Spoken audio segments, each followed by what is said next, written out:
Now, small-scale farmers in Kenya will now be able to access the market for horticultural products in European countries. This is after a partnership between International Labour Organization and the European Union. Now, according to the organization, Country Director Caroline Kamati, under the pact, the partnership will help unlock the high potential in the horticultural sector in the country.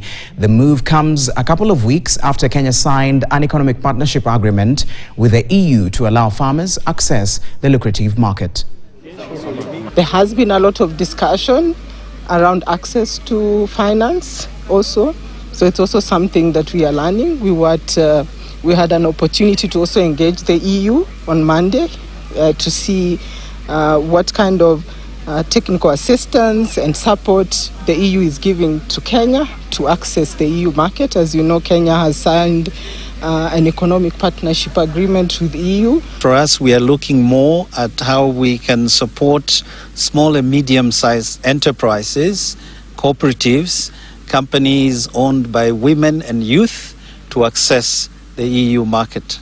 And for the ILO is also about promoting decent working conditions. It could be a challenge for farmers to access market out there, and sometimes they get swindled by traders out there. So probably really the government needs to do something, especially, for example, the FPIC and all these other organizations that are tasked with getting markets for farmers.